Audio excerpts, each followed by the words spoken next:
Hey, buddy. Hey, How are ya? wow, what a week we've had. Unbelievable week.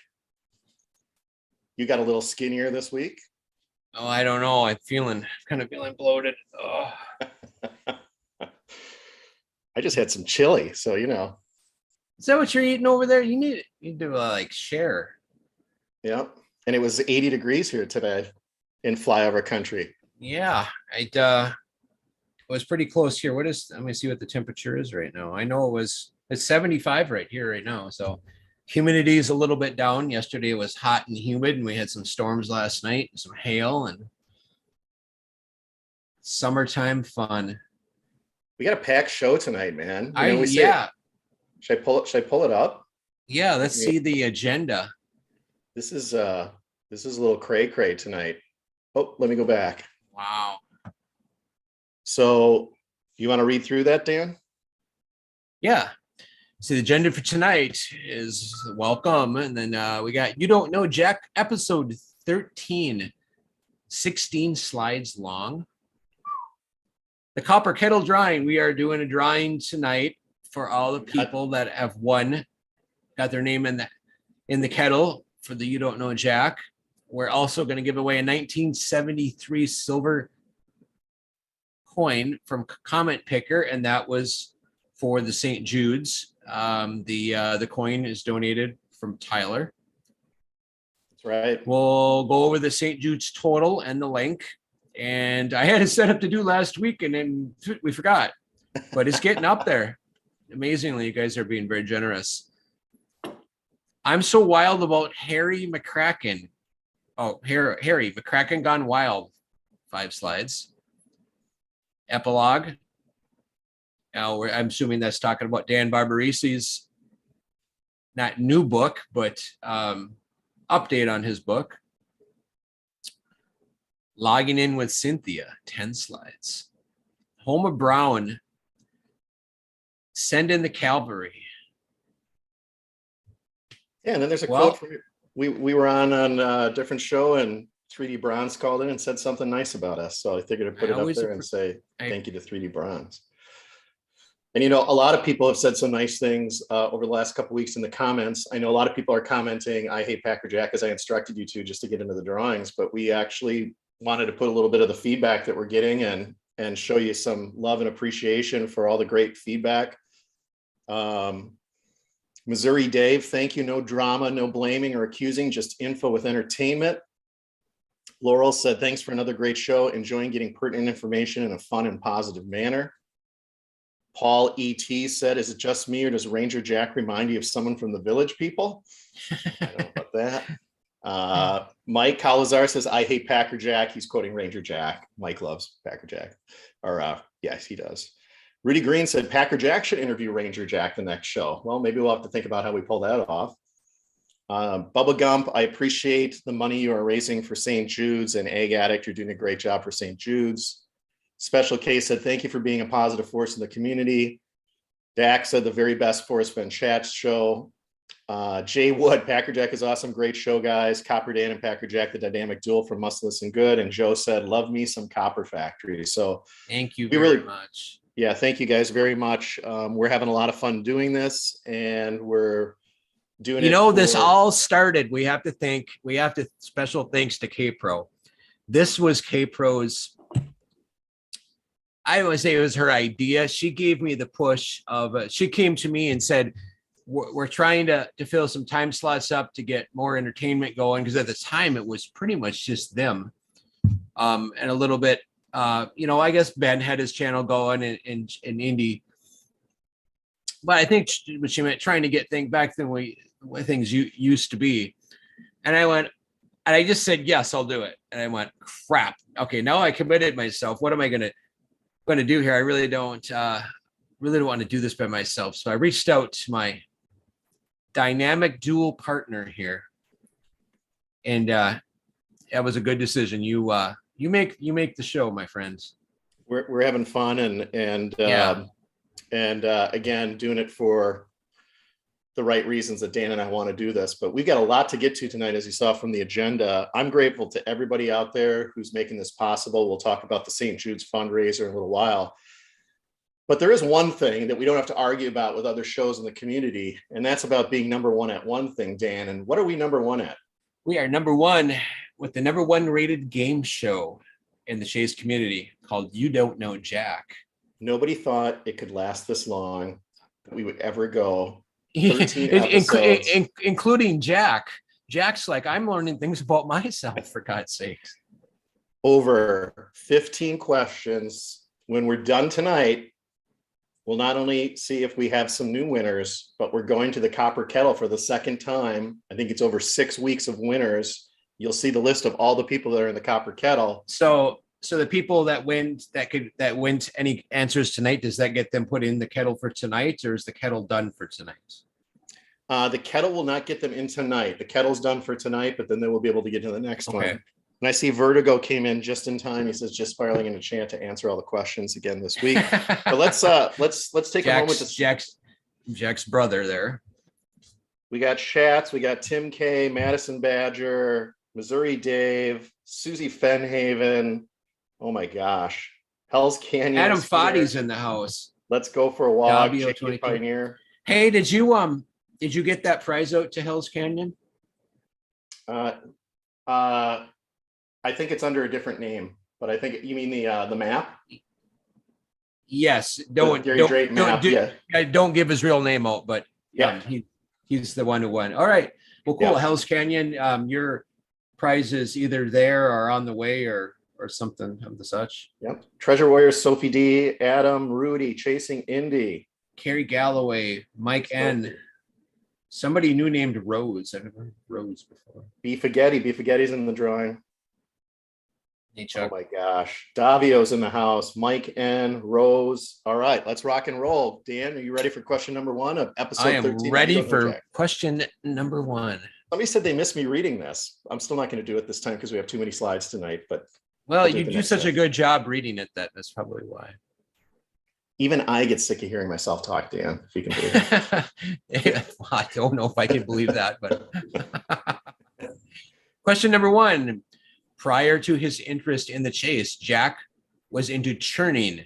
This is a way to achieve maximum value from the credit and bank card reward systems. But during this time, he shared that one organization had turned him down for a card. What was the name of the organization that turned him down, and what was the reason that Jack gave? We need both the name of the company and the reason. Who turned Jack down for a credit card, and what reason did they give? Man, they're kicking themselves now because now everybody wants to give this guy credit because he's got the Quan. Supposedly he's got the Quan. Supposedly. I wonder if he's been able to secure any, like loans on a promise, because it's kind of like winning the lottery, but you actually haven't got the money yet. Well, remember that he got 20 grand from Poker Mike. So he got that right off the bat. Harry Galloway says Bank of America. Susie Fenhaven said American Express. Adam says MasterCard because he was too young. Davio says B of A about Bank of America. Oh, we're going to go 5 more seconds. 5, 4, 3, 2, 1. It was U.S. Bank, and they turned him down. Why, Dan? Because he has student loan debt. Hoofhearted says, you don't loan Jack. I like that. You don't loan Jack. Davio says he was turned down because he was in Yellowstone. Ooh, this is good. It was getting good. All right, question number 2 of You Don't Know Jack. This last week, we learned that former Yellowstone Park Chief Ranger Sarah Davis retired in April, and that Chris Flesh, her former second in command, was named the new Chief Ranger. Who named both Davis and Flesh to assume that role? And what is that person's title? Who named them? We need their name and their title. Who named Sarah Davis and Chris Flesh as the Chief Ranger of Yellowstone Park? Doodly doody doo doo doo, scoodly bop doodly bop boop, scoodoobie dooby doo. People are still answering the bank question. So is this is it? So this guy right here that I next to Jack, that's Vertigo then? Yep. Now Vertigo just gave the correct answer, right?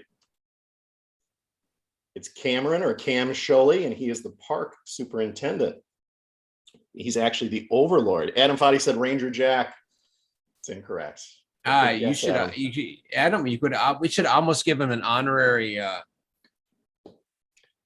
So no answer to question 1, and Vertigo has kept people out of the Copper Kettle on question 2. Let's go to question 3. Copper Dan. Is there anybody left in the Copper Kettle besides Vertigo?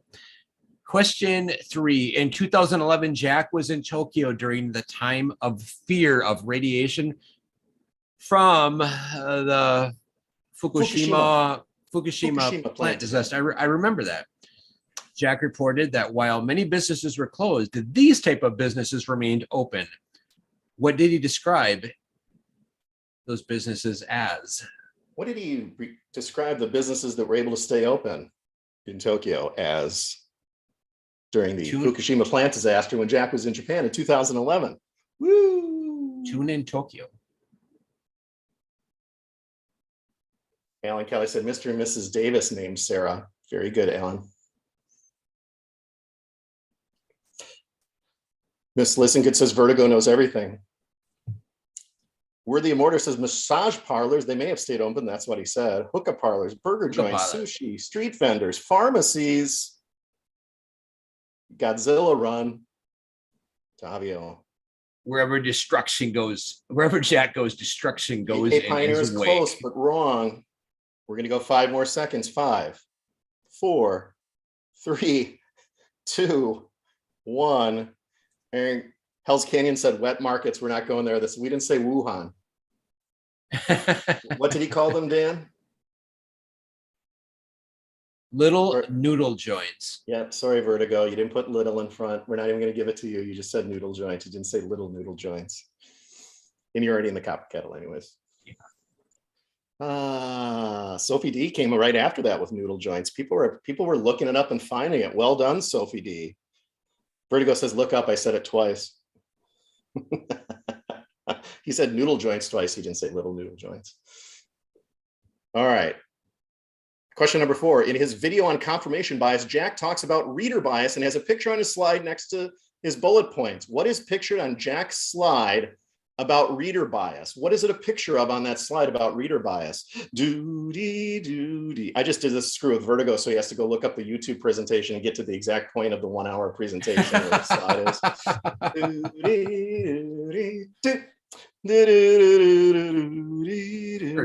Treasure Warriors, you lose, Vertigo. Good day to you, sir. Boom, boom. And here it is. The answer is not Toby Eunice. The answer is a white horse with a duck or swan's head on it on the page of reader bias on Jack's video. Steve Klein said a picture of Cynthia. No, that's incorrect. Thanks for playing You Don't Know Jack. Tune in next week for another riveting episode. Also, we'll change it up from time to time with live guests like Jack and ask some you don't know questions about others in the community, like we've done with Adam Foddy, like we've done with Ben from Treasure Wars, like we've done with Kalazars, like we've done with Cynthia. It could be like possible. Kyle Stoof. If these crazy nut jobs would stop filing lawsuits, we might get him to come on the show and play You Don't Know Jack. Oh, every once in a while, it's just got to keep showing Frostive. Frostive. It's getting hot. It feels kind of good. What are we going to do, Dan? We're going to give away either a t-shirt, or if someone's already won a t-shirt, something else from the Copper Kettle. These are the entries in the Copper Kettle currently. If you didn't win last time, you stay in the Copper Kettle. So we took out JK because he won. He was the first winner from the first drawing. We have Lorraine. We have Britt Chaser. Devil Bud was removed. He never actually won. We gifted him a chip, but then he said he didn't receive it. So I'm going to probably buy him another one and get it in the mail to him because he said he never got it. So we'll figure that out.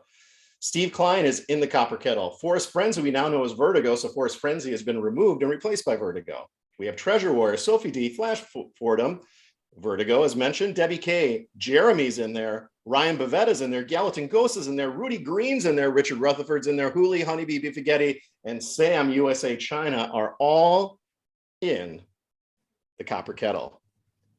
And just so you know, all of these slips of paper have those individuals' names on it. Dan, you give me a pause and a stop, and when you say stop, I'll grab one and pull it out. All right. Ready, stop. All right. And the winner is Copper Dan. The winner is Gallatin Ghost. Gallatin Ghost. Congratulations. Congratulations, Gallatin. One of the best researchers on the Forest Bend Chase. She had teachers with ropes, Madison, and the teacher holding her hand up saying halt, the rope going down the river. She was one of the early Madison Solve people.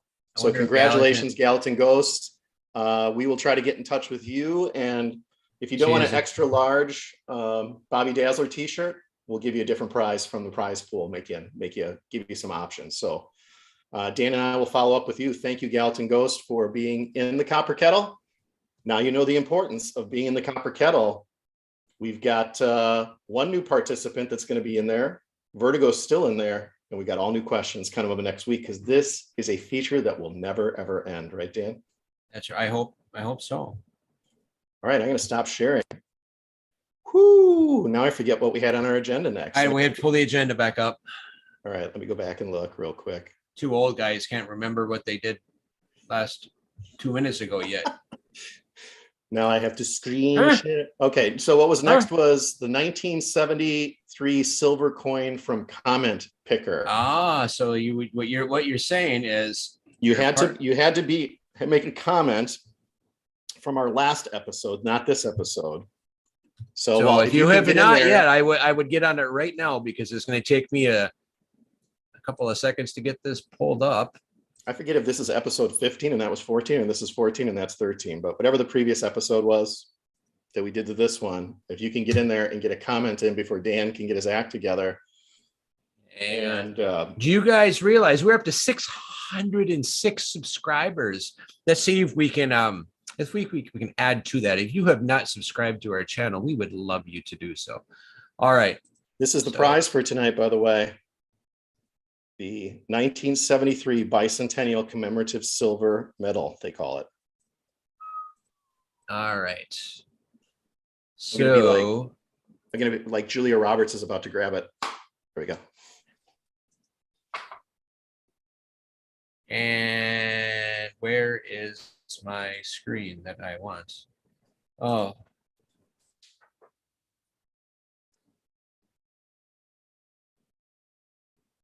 Comment picker, there we go.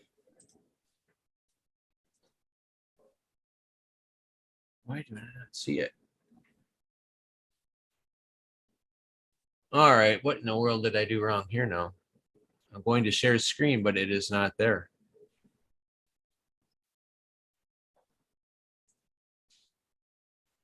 You can't share the screen, or? Well, it's all right. I think you have enough street cred that we trust you if you have to run it without us seeing it, but you make the call. Well, I don't know. I just doesn't want to, like, I'm on the.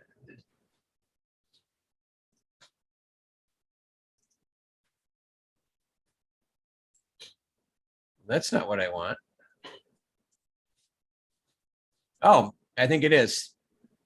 You got it? Yep, I got it. All right. I think I got it anyways. I hope I do. This should be it.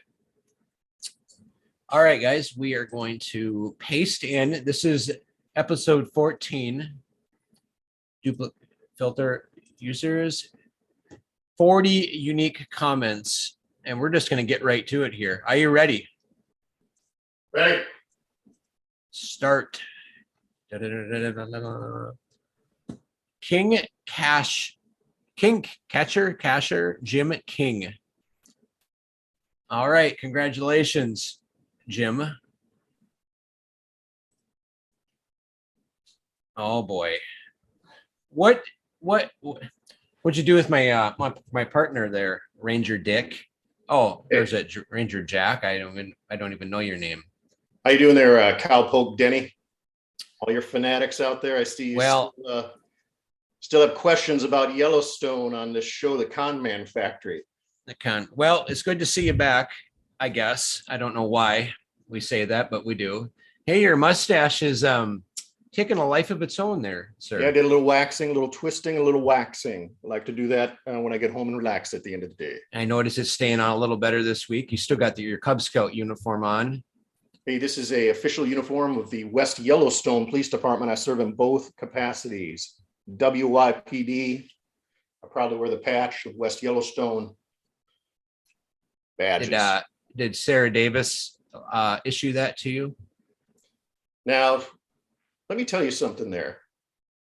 She came to Yellowstone after I had been there, so I did not get a commendation in any way, shape, or form, nor was I awarded a badge by Miss Davis. But we think of her respectfully now that she is no longer with us at Yellowstone Park. She retired in April, and now we have a gentleman named Chris Flesh there in the capacity of the chief ranger of our park.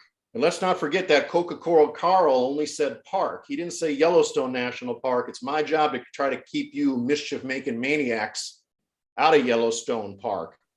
Could have been any park, Dan. Could have been that ballpark up there by you where your Twinkies lose double headers. You know what I'm saying? Colostomy bubble. I don't believe that you did. Well, who are you saying we lost to there, Ranger Jack? Hey, and here's another thing. Speaking of Twinkies. I didn't realize Yellowstone had a team. Oh, we got a team. We got a team of Rangers, 275 of them. And if any of you mischief-making Fen chaseaholics are up here making mischief in our park, speaking of Twinkies, if you're up there leaving Ho-Ho, Twinkie, or Little Debbie wrappers, you know what happens? You eat too many of those Little Debbies, they end up making little dookies. We can't have that at Yellowstone National Park. If you know what I'm saying there, Charleston Chew. I hear you loud. Hey, so we got some comments and questions from chat. A says, Ranger Jack, did you dye your mustache? No, this is just a natural pigmentation that comes from more testosterone and more awesomeness and more dedication to Yellowstone National Park every day. It oozes out of me right into the curls of my mustache. A treasure warrior says Ranger Jack actually found the treasure chest. Could you like comment on this? Is there truth to that? There's absolutely no truth to that as far as any of you know. Okay. Rangers don't Netflix and chill. They wax and relax. That's from your friend Alan K. Alan K is absolutely correct. Now, you're talking about epilogues and books and everything that's going on there. I don't care if you talk about epilogues.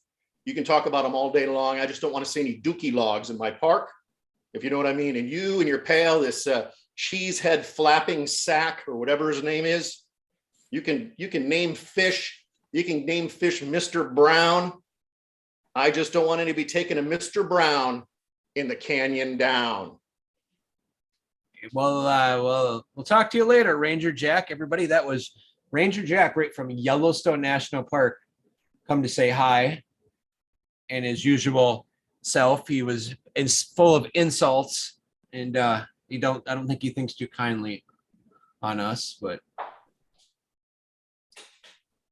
GK Pioneer, he's been using shoe polish on that mustache. I think you're probably that and a few other things. God only things that we don't even want to know about. Vertical takes venues from Sophie D and pours them into a glass of ice. All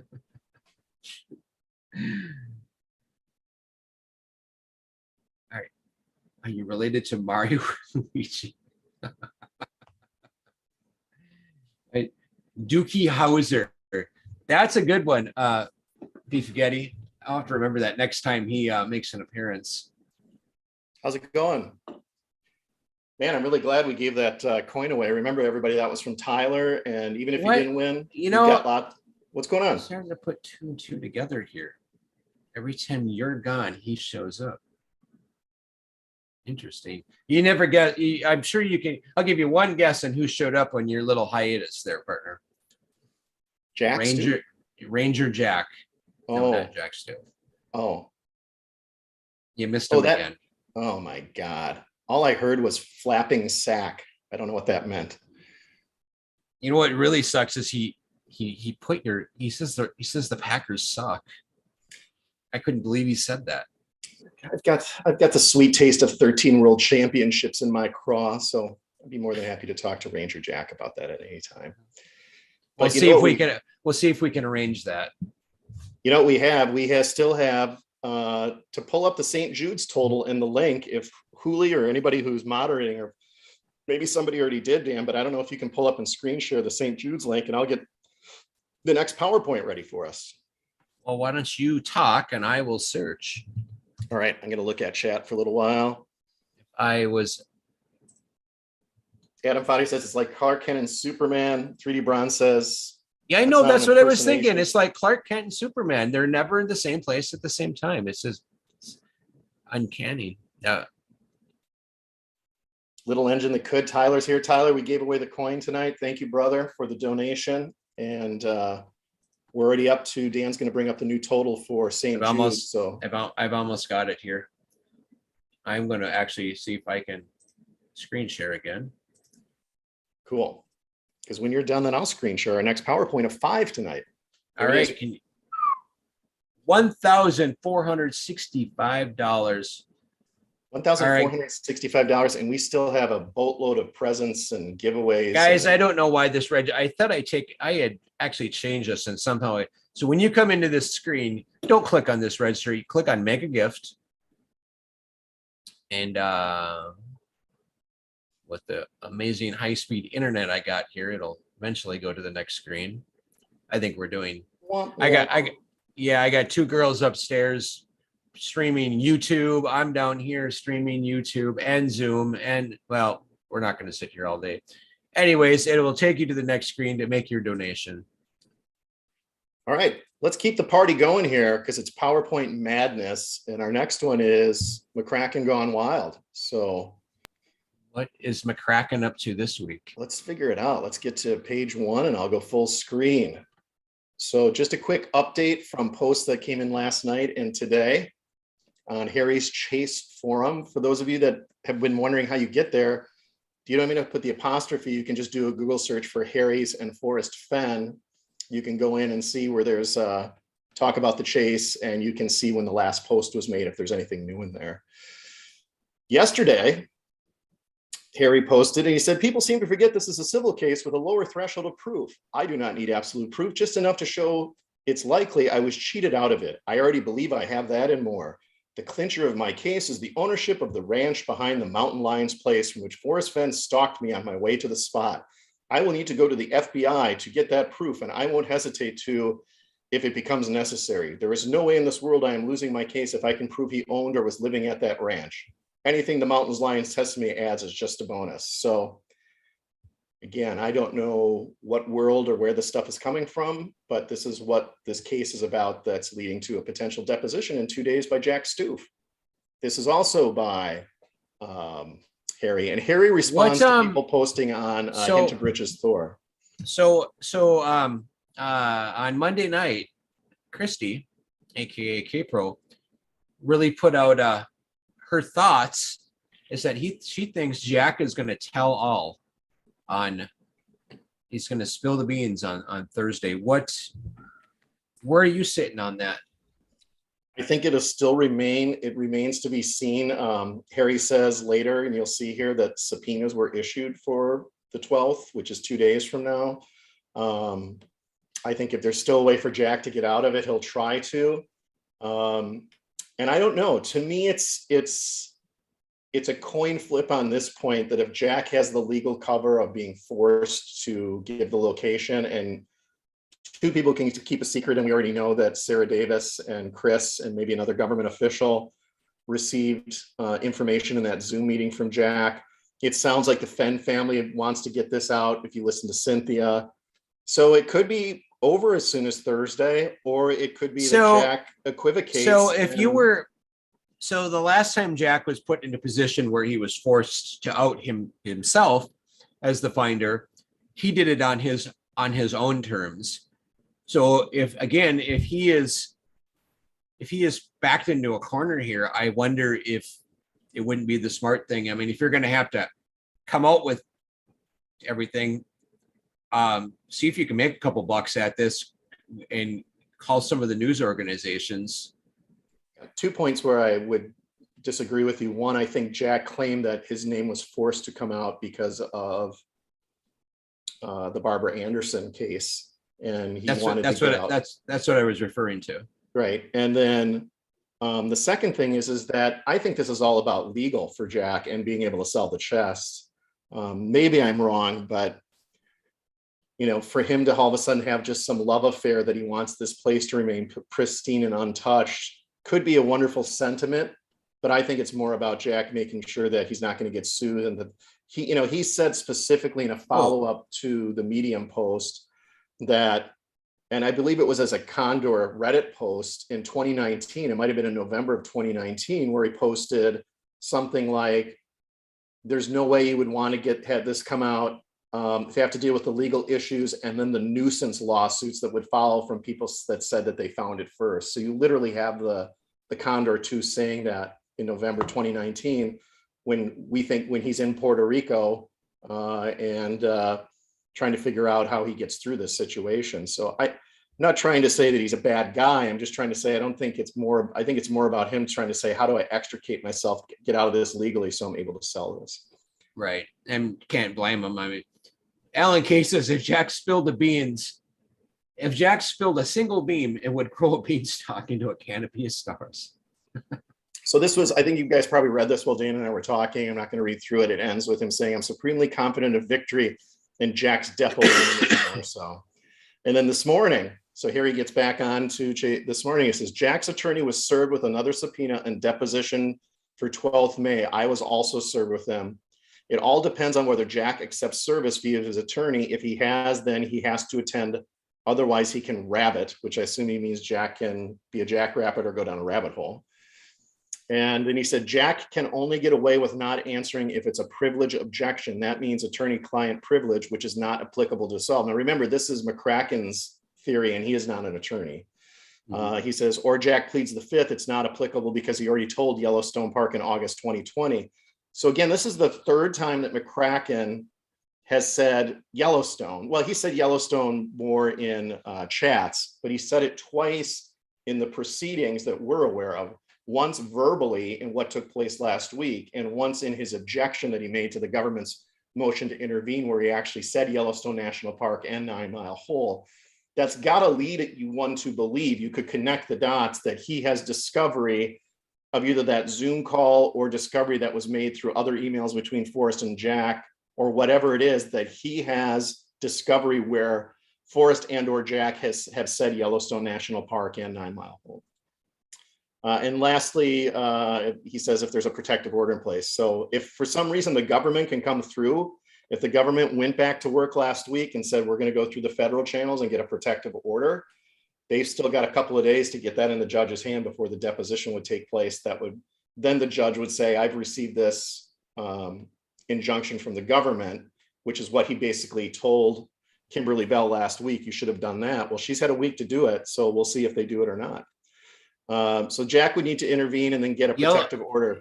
Yellowstone might really feel like they got their hands, or the Department of Interior might really feel like they have their hands tied right now. I mean, like, they kind of know we're all watching, and if they don't do anything, there's a chance Jack may or may not tell all. But if they do block him, it really says it. Actually, that's a pretty powerful statement in itself. So it might be in their best interest to not do anything and just let the chips fall as they may. And then this evening, he responded to a post on Hint of Riches, and he says, wrong team, Fen Toby. Comparing myself to Jack is important evidence, and it is highly relevant to my case. It was in a discovery request I made to the estate, which asked for all the details about the official solve. Estate objected to the request and lost. Judge compelled them to answer as per my motion to compel. Their response was there was nothing to produce. You see, judge has already ruled that Jack's solve, he typed it twice, is relevant for discovery purposes. And just like for the estate, he has to hand over the info. If you have nothing to hide, then why to go to such lengths to cover it up? Everything Jack has done has only fueled the conspiracy cover-up. Jack without a valid solve equals paid actor, IMO, in my opinion. And then his last post was for the woman Carolyn, who posted that video today on YouTube, who we found was the person who, the woman who motioned to intervene. And Toby talked about that last week and went through how he feels it'll be dismissed and it's not germane in the probate case. Now, Harry is saying that this is the woman who told him that Sarah Davis was related to the Fenn family. So the woman who did the 5-minute video that came out today saying she did a motion to intervene because the chase isn't what it is the person that told Harry McCracken that Sarah Davis is related to the Fenn family. And Harry says maybe she has information that's relevant to the case. So Godolkin is talking to Hooley, and Hooley says new intervention from the Navy, from the Carolyn, and Godolkin is saying Hooley, she was at one of the early Femborees. So she sounds like she's an old Scherzer from the early days. Oh, that was a fun one, huh? I just got to look at my agenda quick. So we did I'm So Wild About Harry. Oh, now we have Epilogue. Should talk about that. More than happy to do that one. So let me pull that one up. And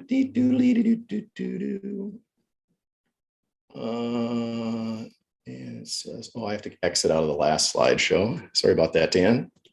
And go back to our Zoom and hit share screen again and go to Epilogue. It's all yours. Oop, don't want to do that. Share. So here is Dan Barbaresi's Chasing the Thrill. If the cover looks different than the kind of reddish one, you remember that's because this is the paperback version now that's going to be coming out on the 24th of May that you can pre-order. It's basically the same book, but with an epilogue added, and nothing is new because Vertigo had this, I think, on Friday or Saturday and posted it all over on the channels for everybody to read. I just wanted to make sure Dan and I only did a couple slides on this just to review it on, you know, what we learned from that or anything new that came in the epilogue. I think it's important to note that, as has been said for a couple months, I think because Cynthia was involved, she said this got submitted in January. And so, you know, Dan had to submit this in January for it to go to publication, get published, and get ready to be distributed in May. So really nothing new in it from January, but it does give us some confirmers. And I'm not going to read through this line by line. But it's interesting that Jack originally wanted to go to Sotheby's, and then it ended up in Heritage Auctions in Dallas. Mm-hmm. And Dan is confirming this, obviously, with Jack to put this in the epilogue. So I think that does give us confirmation that what we were thinking was going on back in October and November, you know, was what was happening based on this book, unless you believe Dan Barbaresi is in this and he's part of a big conspiracy and none of this is true. But to me, this gives us the... What surprises me is that Heritage hasn't got this out to their, you know, hasn't talked about it more. Well, remember what it says, Dan. It says that Heritage was going to take on the sale, not necessarily an auction. And their plan was, if you read it towards the bottom of the third paragraph, I guess it is, or fourth, in the middle there, it says, once they connected, Heritage was excited to take on the sale. Heritage plan was to break up the treasure and sell the items separately via its various departments. And by sell, they mean auction. Jewelry, world, ancient coins. And we've talked about this for months and months and months. So none of this is new. We just never really had a confirmation that this for sure happened until this book. And of course, those that are in this epilogue would have gotten, you know, Jack, Cynthia would have gotten, Dan would have given them a copy of this to verify before everybody else got it. So, you know, thought there is, whether Heritage had to get insurance or not. Dan says when rumors circulated that the chest had been moved, I wonder how those rumors started. Many incorrectly claimed that it had been sold. It had not, but the possibility spurred a few would-be buyers. And then it talks about Justin and it talks about anonymous. And then it says another anonymous buyer was prepared to offer more, but wanted to view the chest and its contents. The last information that I've gotten, and we're talking probably over a month ago, was that Heritage was completing all of the authentication, or the provenance authentication, the valuation of the coins, casing coins if they needed to, and that all of that had been completed and it was back at Santa Fe. I don't know if that's correct, but I'd have to say that based on who's written about in this epilogue, and we know Cynthia is one of them, that that there's information there that obviously people know what's going on where the chest is right now. So these three things: it was Heritage Auctions, it was two people bidding, and there was someone who bid more than Justin did, but we don't know if it's sold yet or not. And then there were two more pages. This really talks more about Jack and the reasons why he kind of went dark on everybody. And then it talks about Cynthia and her going out to the island with the Nookers. And then it talks about Cynthia and how she's changed recently to the Dry Creek. Dan, in a little bit of a defense of Cynthia, she didn't come out and say, this is my solve and I created it. I think she'd be the first one to say there's people that have been claiming the Madison River and specific places, and maybe even 9 Mile Hole. I mean, you go back to Diggin' Gypsy, Gallatin Ghost. I think Dan was saying, he probably could have phrased it better and said her new solve is, but I think some people had a reaction that, oh, great, she's taking credit like this was her solve all along. We all know it wasn't her solve all along. She hasn't claimed that. And, I think basically what Dan was saying is this is what her new solve is and where she thinks it is. Mm-hmm. So he ends with those two paragraphs of, her solution had traveling 4.2 miles too far to walk, and then getting to the Dry Creek with that. So this is it. This is the epilogue. And Dan, my thought on this was, my thought would be that if the chest didn't stay at Heritage, that whoever this anonymous person was who made a bid that was larger than Justin's probably won. And if that transaction hasn't taken place yet, it will soon after this McCracken case ends. It would be very interesting. It would be a surprise to me if we heard that stuff's going to auction and it's going to be sold piecemeal at this point. But nothing would surprise me at this point. Mm-hmm. And again, from last October, before anybody knew who Packer Jack was, and I went on with Ben and Jason Northface was giving me the business. It seems like a decade ago, but I've tried to give accurate information out and tried to not hold back anything. And I know that caused a lot of consternation in the community, going back to this stuff.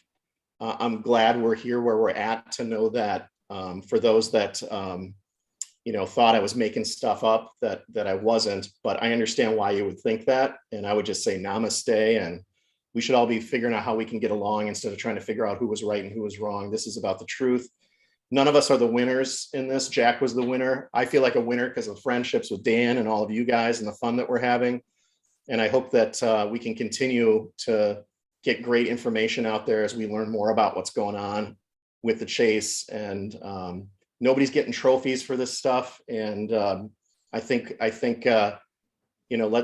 let's keep going on down this path road of just, if we get information, we try to get it out to each other without trepidation. And if we're wrong, we're wrong. And we've all been wrong. Everybody in this chase has been wrong. I've only been doing it for 2 years, and I've been more wrong than people have been in it for 10 years. So, but I'm not going to stop. And if I find anything out, I'll keep my promise to you, like I did back in October, like I did to Dan about him meeting Jack. I keep my word.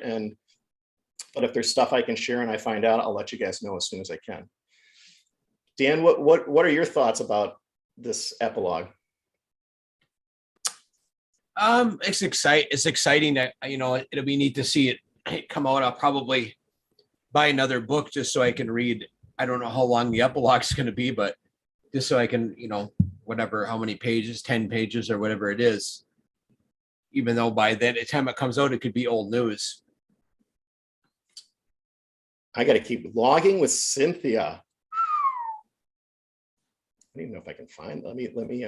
I know Thursday is going to be a big day. I wonder if we're going to find out anything on Thursday, or if it's going to be it.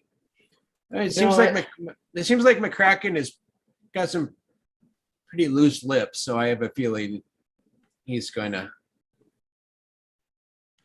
to be keeping us informed. Maybe more than he should, but Let's go logging with Cynthia, right? logging with Cynthia. Hang on a second. Oh, let me stop share and get that correct again. My bad, everybody, I apologize. Screen share. Here we go. All right. So Cynthia released her episode 12. Was it yesterday, I think, during the day? Was it Sunday or yesterday? I think so. Oh, Sunday. I think it was Sunday. Hang on a second. I don't know why that's doing that again. Let me try to go full screen again. There you go. Can you see that, Dan? Yes. Okay, so that's Cynthia. I was trying to get her smiling, but she didn't really smile throughout this one. So I apologize in advance. But I just want to say thanks to Cynthia that I thought her video was awesome, and the best part that I loved about Cynthia's episode 12 was that she sang As I Make My Way Across the River. And I remember being at the World Series of Fun in the karaoke bar and her giving me much love for the singing that we were doing. And it cracked me up when she started singing, and I thought it was good. And so if you haven't watched Cynthia's video, I'm sure everybody has, but at the 8th minute and 39 second, Cynthia's talking as she goes across the river, but she actually sings this in the next line. So check that out if you have. And Dan, she got to the other side and saw that someone had carved their initials into a tree. Do you have any thoughts on who this might be? Well, I said a name as soon as I saw that, and I'm not gonna throw this gentleman under the bus, but I think I'm pretty certain who did that. You know how you have your picture taken with everybody? Jack, everybody. Hey, what about this picture, Dan? I've seen that guy before. I'm even pointing at him. Dan and I are not making any insinuations. This is just our educated guess. I have not talked to Jason, and I don't believe Dan has talked to Jason either. So, however, I do have Jason in my phone, so maybe I'll send him a little text message with the picture. Remember that Ranger Jack has his eyes on us, so I don't want him going after Jason and matching him up with those initials. So let's. Well, and that's kind of why I wasn't gonna, actually put anyone's picture up. What else? All right, here's Cynthia's. I actually took some still shots of Cynthia's video. I'm sure some of you all did that too, looking for the chest, but she really concentrated right over by the dry creek as opposed to directly across from Fen Rock. And she talked about directly across from Fen Rock at the end of it. Again, I really appreciative that she did this video. Loved her going across the river. For those of you that don't know, brown trout actually spawn in the fall, not in the early part of the year. So you don't have to worry about stepping on their eggs at this time of the year. Rainbow trout do earlier, so we might be messing with them in June time, but she was crossing at a time where she didn't have to worry about killing any little fishies by walking across. I never got to meet Forrest when he was 79 or 80 years old. He was 88 when I met him. So he was, at age, but my question is to the people that knew Forrest when he was in the early days, could he walk through that? First of all. Sure. Crossing the Madison, I've crossed the Madison in the middle of summer, and it wasn't even a big deal. Right. And I didn't wear wet waders. I literally took I took my shoes off and carried them, and I walked across. The biggest difficulty I've heard is when you get into those thickets where the little tiny new lodge poles are growing, and it's kind of like trying to get through cell bars. And, when Ben was getting all scraped up with Jens, and, you can see she got to that point where there's that opening where the dry creek used to have that opening, and she was taking some pictures. Interestingly enough, I was in a chat stream and Rudy Green was in there, and he had talked with Cynthia before he left, and he thought, I guess Rudy maybe has talked to her since then, but it was lost in translation that we were putting the bark beetle thing into it, and we should be looking for some bark off of a tree or laying next to a tree. And Cynthia in this video was more looking for a size of the log that was laying down. So she knew that this log that she was doing the example of wasn't the log. She just wanted to kind of say this would be about the size that it is, and it would have a knot in it like the one in the photos that we received. And so she put this down in an area that she knew was not the location. Many of the areas that she wanted to look at were covered with snow. So watch her video. You don't need me to narrate it here in pictures, but just wanted to share some of the photos. Now, this is a picture looking, you've gone across the river, you're going into the woods, and you're directly across from Fen Rock. So this isn't the dry creek. This is directly across from Fen Rock. This is where I'm thinking, if you look back a ways and see some of those large trees, to me, I'd be going back into that area, the 150 and 200 feet, looking for the bark and those types of things. Again, this is another, as you're walking into that area and you can see those the larger trees beyond that one in the foreground. That's a pretty cool area. Well, and then she said, what would Forrest have seen looking back towards the Madison? And this was her picture, you know, and a lot of people have poo-pooed 9 Mile Hole and the dry creek. But if you wanted to lay your bones down somewhere, look out at a mountain range, still be able to hear the river and, you know, look up at a canopy of stars, I can see it. I don't know. What do you think, Dan? I'll tell you this. I'm not saying it's 9 Mile Hole, but I'm absolutely in agreement that the Madison has something to do with the solution and where Forrest wanted to die. He loved the Madison. And I've heard that from multiple people that had private conversations with him. And to think that he didn't put it somewhere along the Madison would be very surprising to me. So that's my thought on that.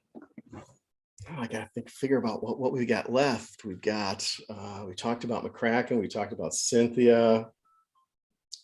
This is What's chat up to? What is chat up to? Yeah, take a look at chat just to see if there's anything Ben, going on in there. Because Ben apparently said he can't type.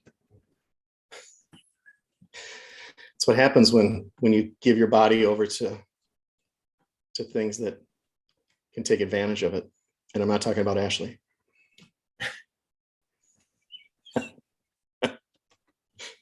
All right, so we had the epilogue. We did You Don't Know Jack. We did McCracken Gone Wild. We did Cynthia. That means I've got 2 left. Let's do Brown. Why not? Brown? Yep, I'm going to go full screen. Hang on a second. All right. Well, first of all, I got a screen share. So, screen share, Brown.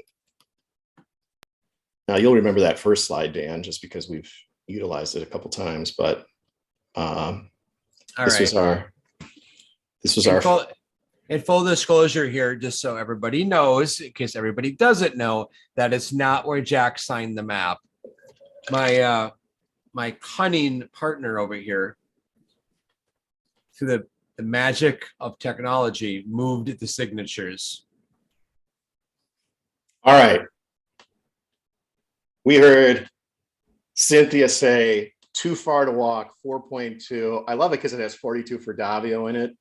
The only thing that makes me question this is the fact that you have Jack and Forrest saying that there's no numbers involved in, you know, any of this stuff. So depending upon what you believe, if too far to walk is 4.2 walk, you literally are exactly 4.2 miles from the road, from Madison Junction, where the outlet road comes onto the road, to where the inlet at 9 Mile Hole is.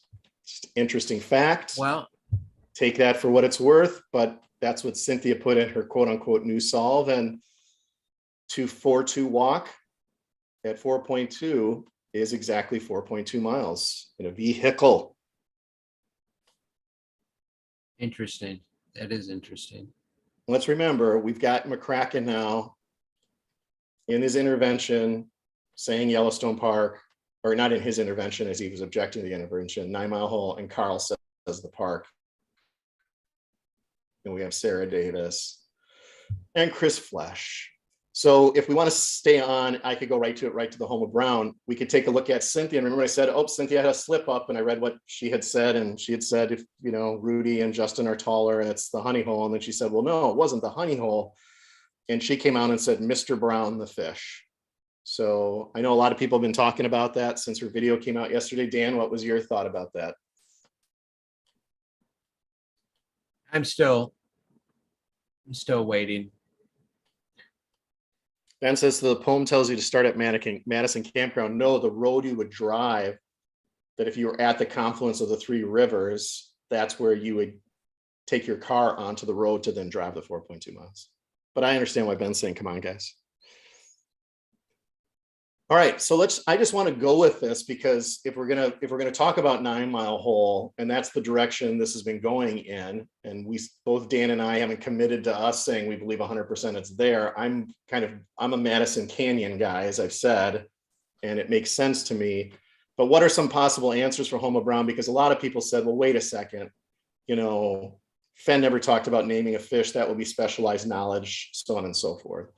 So you've got below the honey hole, the deeper swell in the Madison at 9 Mile off the lava shell. If you were below it, it'd put you across from Fenn Rock and Dry Creek. It could be below Fenn Rock. If you can somehow consider Fenn Rock brown, then you would have an exact location to go before you look for that. We've never heard anybody refer to that rock as brown. Would be a hint in the book to a clue, because we've got his father there standing by it. And then below where Charlie Simpson fished, how could that be, right? Because Charlie Simpson isn't even mentioned in The Thrill of the Chase. He's called Carl with a C in that book, and it's really in later things. So honey hole and Mr. Brown, my problem with the honey hole is it's specialized knowledge. Locals may know of it. Forrest may talk about the spot that he and his dad raced Old Charlie to in that place, where only one person could fish alone, but you would need specialized knowledge to know where the honey hole was. And the story of Old Charlie was not in TC, it was in R&R. And there is that semantic point where Forrest could have played with people when they said the home of Brown is brown trout. Well, no, Dan, if you live in your home, you're not your home. It's the home of Dan. Dan isn't the home of Dan. But Forrest said nobody had guessed it. There are plenty of people that said the home of Brown was where brown trout were at 9 Mile Hole. The other thing is people said, well, Forrest named other animals. I could be wrong because I'm late to the chase, but every time I heard Forrest name an animal, it was a first name, like Cody the Buffalo or Bessie or Willie. I never heard him say Miss this or Mr. that for an animal. So to say that he would name a fish Mr. Now maybe Cynthia has that, but again, I don't know how you would get that from the poem, the book, and a good map. I think Homa Brown may be the hardest clue in trying to come up with something solid for it. Yep. But the thing is, it will only make sense if you start with the right starting location, which in this case would be Madison Junction. So there's always that question of what if Madison Junction is the wrong start? Right. I was thinking, Forrest talked about a general solve and a correct solve, and a lot of us glommed on at the time of GPS. Oh, the actual correct solve that takes you within feet of the chest is GPS. And therefore the general solve, there's a double entendre where home of Brown can be Yellowstone Park, the brown logo of Yellowstone. And a lot of people have talked about that. That's nothing new. But when you think about that, if the chase started off basically being somewhere north of Santa Fe in the Rocky Mountains, and you could go right to it, narrowing it down to Yellowstone to a postage stamp on that envelope of the Rocky Mountains would help you out a lot.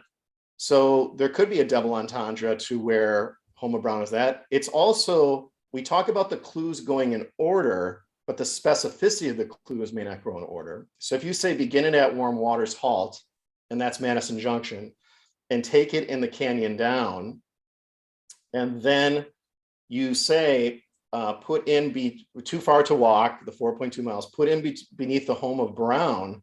The home of Brown can simply be the Madison River. And the specificity can come from no place for the meek. When you think about that, and then heavy loads and water high are obviously where the rocks and the stones are. So I know I'm maybe confusing some people with this, but what I'm trying to say is that the home of Brown could simply be the Madison River, where you put in below it. And from there, when you're there, it's no place for the meek. No place for the meek on the big picture is Forrest's dad, the only non-meek person. And remember, Skippy's not on that page, where Skippy could have been considered not meek, but you got a little tiny Forrest, his sister and his mom, and his dad's the only non-meek person on there. and the only person whose feet are in the water on the Madison River, that could be the exact location where Forrest is saying, no place for the meek is where you put in. This is where you go across the heavy loads and water high. There'll be no paddle up your creek that gets you to the dry creek so-and-so. Not saying I believe that, but I would believe that more than I would believe that Mr. Brown is a fish. I would believe that you could say that home of Brown is actually the Madison, and then you locate the exact area to put in, you put in below it, but specifically where is at Fen Rock to go across it, because that's no place for the meek. Right. Again, I'm not saying I'm right. I'm just giving you a rationale where you can make that work. Yeah, because I said, unless you're willing to walk directly across the honey hole and sink 5 feet more, you would not be able to identify, that that's the place that you put in and where the water high is going to be on you. You would have no idea if you got there without traversing the river and then finding out the home of Brown. So if you're going to put in below the home of Brown, how can you put in before you know where the home of Brown is? Which leads me back to saying maybe we've thought about this the wrong way, and all along the capitalization of Brown is the capitalization for the M in Madison.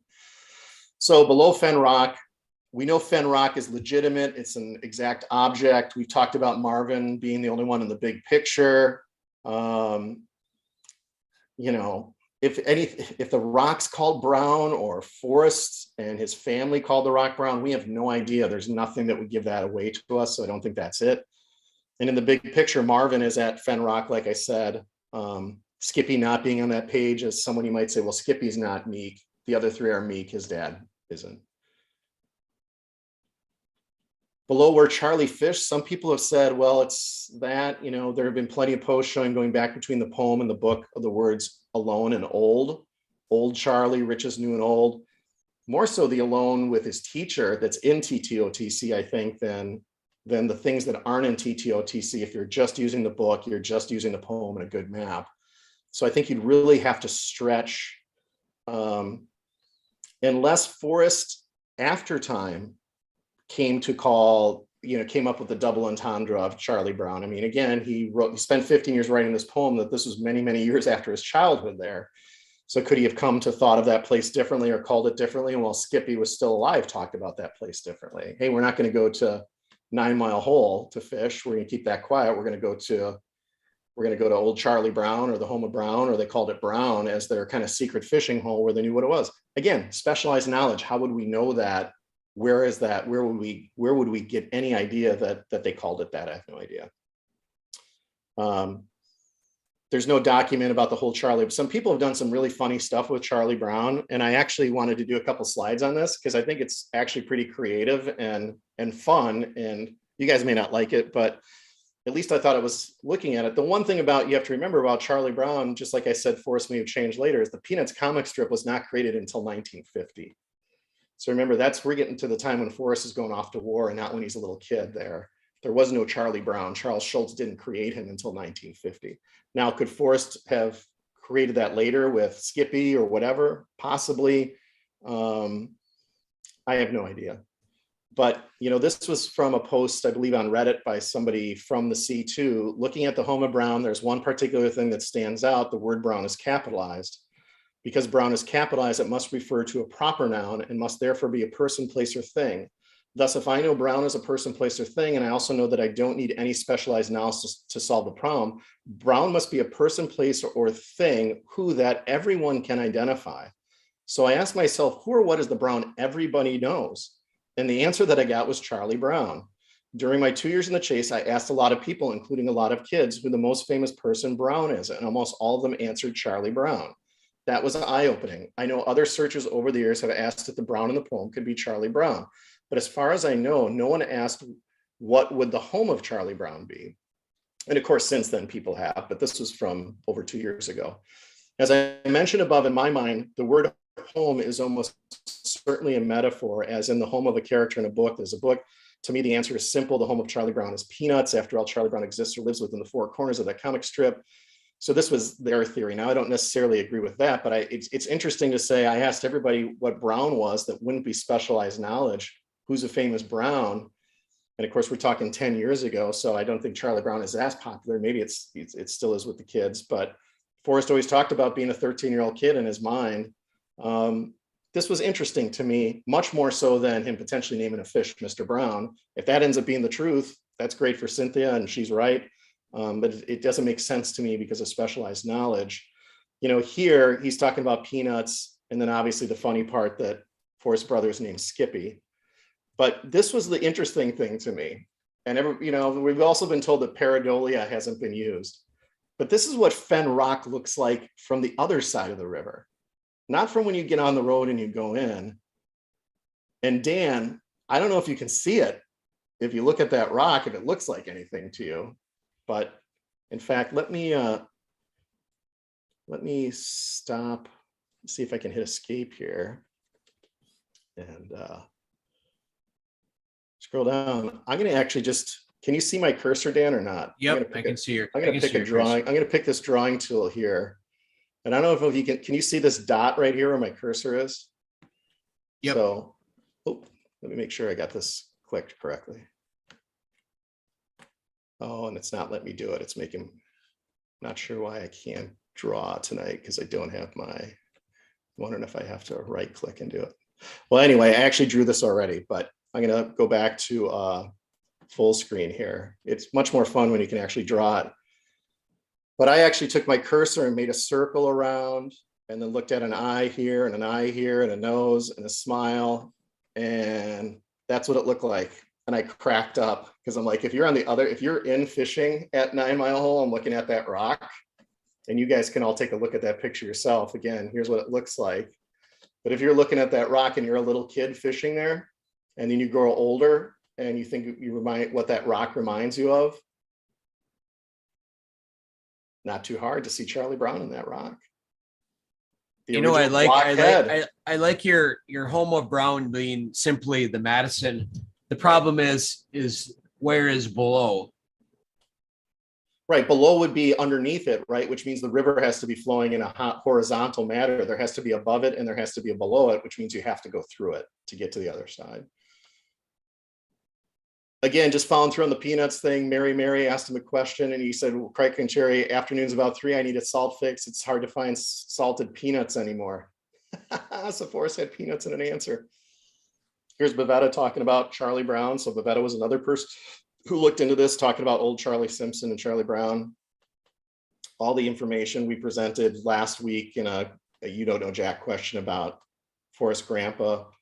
Could there be a confluence of, his old Charlie, the rock looks like Charlie Brown? Maybe there's something there. Maybe we're all going to be surprised if we ever learn the true solve, that as preposterous as what I just presented with, everybody's been guessing all this time. And it's like, could Fen Rock could he have called that Charlie Brown? This is one of the scrapbooks where he talks about football. There's a football and it actually has the word kick on it. Well, we all remember who tries to kick the football, Dan. Mm-hmm. Pulls it away. That's right. So Charlie Brown on the rock, brothers of peanut, Skippy peanut butter. And let's not forget, Peggy Jean is a minor female character in the Peanuts comic strip by Charles M. Schulz. She was the girlfriend of Charlie Brown for many years in the 1990s. What was Forrest's wife's name? Peggy Jean. Oh, the hits just keep on coming. So anyway, that was PowerPoint number 4 of the night, Dan. You did not get to be a part of this when we used to sit here for hours and hours and hours talking about exactly what we're talking about right now, except the chest was still out there. The chest was still out there. So it was like, we still got a shot at this thing. So here we are. We're 23 months later. And we're still talking. We're still trying to solve the damn thing. It's almost going to be. Part of me believes that it is going to come to an end here, and it is all going to get released. And then it's going to be the now what. It's going to be really exciting. I hope I'm right. I hope we all get the closure. So Calvary Media, and I think our friend Ben's going to have some exciting news coming soon. If you saw the article from outside, and the gentleman in the upper middle is the one who wrote that article, we'll talk about that. this is what I found out, and information that I'm sharing. And then I think Ben will probably take it sometime this week or next week as to what's coming up next with this. This is all I really know. I haven't pressed Ben for any inside information, and I know he appreciates that. And so this was the article that came out May 5th that said hidden in a national park, and it was written by Peter Frick Wright. Again, that's the guy in the upper middle here. And at the bottom of that article, it says, Peter Frick Wright. If you go back to that article and look, the last sentence says, Peter Frick Wright is a contributing editor and the host of an Apple original podcast about the Fen treasure coming later this year. Now, I don't know if Peter's part of Cavalry or not, and I haven't asked Ben that question directly, but it looks like that's what I pieced together. What I thought was funny about doing some research on Peter is he's truly is a guy who's been an outdoorsman, written for outdoor. He's done a bunch of podcasts, done a bunch of writing, and he was asked in an interview, have you ever experienced any near-death moments in the outdoors? And he said, I had a moose jump over my canoe once. It's a long story. And that cracked me up because Forrest had his own moose story about having to climb up the tree. So I thought it's pretty interesting that a guy that's going to be doing a podcast about Forrest had a run-in with a moose as well too. And it looks like this guy's got his chops. Here's another thing about him. About 2 years ago, which means this would have been 2 years ago from when this was written, would have been 2017. Outside podcast host Peter Frick Wright was canyoneering in Oregon when he jumped off a ledge and broke his leg. He was stuck at the bottom of a canyon, and it took an epic effort by search and rescue teams to get him out of there. The experience was rough on Peter and rough on the many volunteers involved with transporting him safely to a hospital. Many of them had to go right back to work the next day. This week, we're going to replay our 2017 episode about the accident that set the stage for an upcoming conversation between Peter and one of his rescues about part of the healing process most people don't talk about. So that'd be a cool one to look up and figure out whenever this podcast is going to start that this guy went through this. And then there's rumors that this guy is involved with it. Doug Preston. I have no idea. I haven't asked Ben about it. Again, I have no idea if what's true of this or what's not true of it, but it looks like, very soon we're going to learn some news about potentially that podcast or something that's going on with it. Can I answer some questions to chat here? Sure. Step in. 3D Bronze. Forrest talked about seeing images in the slate of his shower walls. I think that was in a scrapbook, right? I don't know. I didn't follow the scrapbooks very much, but that might be something that someone in chat might know. Chase and Indy says, Copper Dan, do you have any comment on the alleged rumor that you were invited to view the 9 Clues videos? If I was invited, I don't think it came through. So whoever sent it, can you send it again? Because I would love to come view that video. That's awesome. Dang it. So we went a little over tonight. I told Dan we would. It's 9:13. We did the 2 giveaways. Dan, we'll have to decide what we want to be the giveaway for next week, but we can do that off the air and post it online. But everybody comment on this video. When we get to this point next week, we'll look at the comments from this video. It's going to be, we did the silver coin this week. We're going to do something of good value again next week. And if you can make a donation to St. Jude's, please do so. If you love the fact that we put 63 slides together for you today and did it in less than 70 minutes, send some love our way and comment, donate if you can. And Dan, a real pleasure to be with you again. Look forward to our conversations over the next couple of weeks. I've got an exciting week coming up with my oldest daughter graduating from college this week. That's crazy. So, I'm not far behind you, my friend. Yeah. I'm going to have she's a sophomore. She'll be a junior next year. And my nephew is my niece and nephew. My niece graduated a couple of years ago. My nephew's graduating this year. My other niece is graduating this year. All the kids are getting older and older, ultimately making us 2 old white guys. But you know what we may be only 2 days away from, Dan?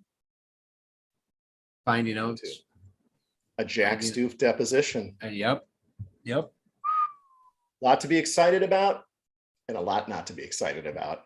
I would Yeah. say expect the worst, hope for the best, but expect nothing. And then we'll all be pleasantly surprised if we actually learn something new on Thursday. What if it comes out and we were all, it was in the park, but in like someplace that no one had thought of. I'm waiting for a person like Alan Kelly. If it comes out that it was Slough Creek and he can just run around and take a victory lap, that would be Well, we'd never hear the end of it. He'd be like, yeah, Ben. no, he would give a little ribbing, but I know he's not like that either. And again, like I said, I gotten a couple things right in the little time I've been in the chase, but I've gotten a lot wrong. And I think, again, let's keep it positive and just keep getting any new information we can out and having fun talking about it. This is what it's supposed to be. It's supposed to be fun for everybody. And hopefully we'll get some new information on Thursday. And if not, we'll see you next Tuesday. Sounds good. Thank you, Godalkin. Godalkin put in the link to the St. Jude's donation site. Thank you. Yeah, we'll come up with some prizes for next week. So comment on episode 15 now. Can you believe we're 15 episodes in? We take all comments. You can literally say, I hate Packer Jack, and you will be. I want to, yes, you can copper Dan sucks. I'd like to, no one's ever done that. I know a couple people probably think it though. So here's your chance. All right, brother. Have a great night. See you, everybody. All right. See you guys. Thanks for good show. We'll talk to you next week.